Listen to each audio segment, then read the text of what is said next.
sí que animar els altres pobles a que les altres associacions seguisquen fent coses que estem veient que s'està fent moltíssim, tant la dels joves falduts d'Ulldecona, ara la de la Sénia han tornat a tirar endavant i estan fent una molt bona labor. Animar-los a ells i també animar a tots els joves a participar a les activitats que es munten, perquè vulguis que no, hi ha una junta detrás d'això que perd molt de temps organitzant totes les activitats i totes les festes i vulguis que no, som sense ànim de lucre i l'únic que volem és que ens responguen en vindre i participar a les nostres activitats. Per exemple, l'altre dia vam quedar per organitzar el quarto que l'Ajuntament ens va deixar i vam quedar des de les 7:30 de la nit i vam acabar a les 9:30. Ordenant, limpiant, són tot coses que, bueno, si ell treballa, són temps que podria estar treballant o dedicant a la seva feina, que al final dediquem al poble i que ho agraïm molt quan se responen en els actes que fem, tant els joves com els actes que organitzem per tot el poble. I Josep, parlàveu abans del suport per part de les institucions, alguna crida en aquest sentit? Sí, sobretot això, també una crida als ajuntaments que ajuden, que realment obriguen ales i no les tallen, sobretot, i que deixen pavellons, quartos, que deixen tot el que sigui a la gent jove, perquè la gent jove el que vol és donar-li vida al poble, no vol res més, saps? I els ajuntaments el que han de fer és ajudar-los en aquestes associacions de joves. La solidaritat intergeneracional que dia Mujica també consisteix en això, no? En deixar que puguen volar els que poden volar. Totalment. Sí. Fanny, tu diries alguna cosa així com a No. Bàsicament animar-los. La veritat és que el Covid mos ha mostrat una petita cara de dificultats que mos podem trobar anant i penso que el temps que mos ve tampoc no seran fàcils i mos calen iniciatives. Sí, una de les iniciatives, per exemple, ara que has comentat el tema del Covid, que estem molt orgullosos l'Associació de Joves de Rossell, és que durant el Covid tots els joves de l'associació i els joves del poble van fer una gran labor al poble ajudant a la gent més gran i més necessitada. Pues, si havien d'anar a comprar, els joves anàvem i els fèiem la compra, o si necessitaven qualsevol cosa de la farmàcia o el que sigui, inclús pujar-les les botelles de butano a casa. La gent més necessitada que necessitaven la nostra ajuda, crec que van fer una molt bona labor a la pandèmia. Aquí sí que penso que podem dir que en els pobles això va ser més fàcil. Sí.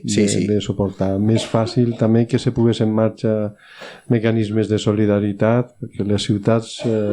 molt més complicat. Sí, cada un va més a la seua, són ambients diferents, i una vegada que estàs reclòs en una casa, si no tens molt bona relació amb els veïns, que això a les ciutats no funciona molt, pues és diferent.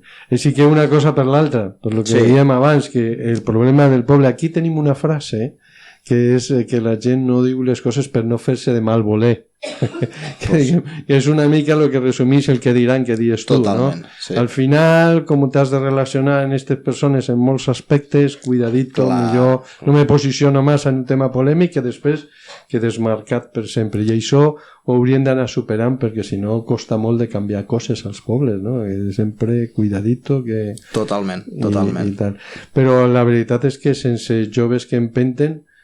A veure, jo sempre he pensat, us ho dic francament, que una combinació de la força que tenen els joves i els grans s'han de quedar en un segon pla aconsellant de vegades, perquè a veure, aconsellar està bé, però no tallar les ales. Totalment. És que són dues coses que s'han de diferenciar clarament. Els joves hauríem de ser els que espenem i la gent gran els que ens van encarrilant en esta espenta que els joves donem i que ens van aconsellar, tant com ens aconsellen, ens van encarrilant a millorar i prosperar gràcies a l'experiència de la gent més gran i la força dels joves. És com tots hauríem de... I cada vegada més la gent gran també tindrà una ment oberta de lo que estem parlant, de lo del què diran, que als pobles desgraciadament i a vegades per lo que diem d'esa relació que, bueno, els joves plantegen una cosa i entonces arriben els grans i diuen no, que per ahí te pegaràs no sé quant i dius, bueno, tu li aconselles, le dius que això té estos problemes, però si decideixen anar,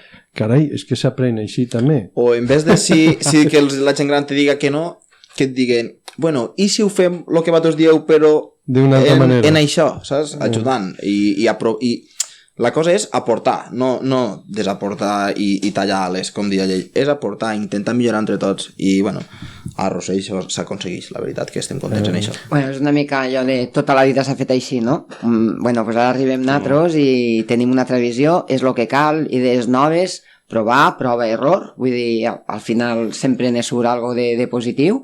Quan se fa en bona intenció, el resultat, si no ha sortit esta vegada bé, ja prenem per a la propera.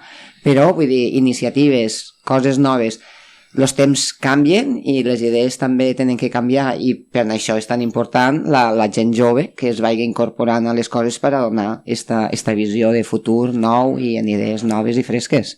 Jo volia contar una anècdota que crec que és reveladora d'això que parlem. Jo tinc un amic que és pagès d'un poble més menut que el vostre. Ostres. Sí, té 300 habitants. I en ell volia plantar cireres, ell volia ser pagès, havia decidit ser pagès. Me va explicar que quan tenia 25 anys dubtava entre anar a fer de paleta a la ciutat o quedar-se de pagès al poble. Al final va decidir quedar-se de pagès al poble, però ell volia fer coses noves. Entonces va estar mirant i va esbrinar que pel terreny que ell tenia en el poble, plantar cireres era un bon negoci, era una cosa nova, es venia molt bé, el terreny era adequat, el clima també. Li va dir a son pare li va dir que ni mort, que és això de tallar oliveres per a plantar cireres, les oliveres de tota la vida. Clar. I van estar molt de temps discutint, però al final va haver per això és l'anècdota, però crec que és interessant. Al final el fill li va dir, el meu amic li va dir a son pare: a veure, parlem clar, tu què vols? Esperar que jo hagi d'esperar que tu et moris per a poder fer això? No seria millor que tu em deixessis un trosset del terreny per a fer aquesta prova? Aquest argument va convèncer el pare. Li va deixar un trosset, va provar i va ser un èxit total. Ara mig poble planta això. O sigui que una lliçó de com poden arribar a ser les relacions, les resistències que hi ha, però que al final se poden... A poc a poc i parlant s'ha d'arribar a una solució, sí.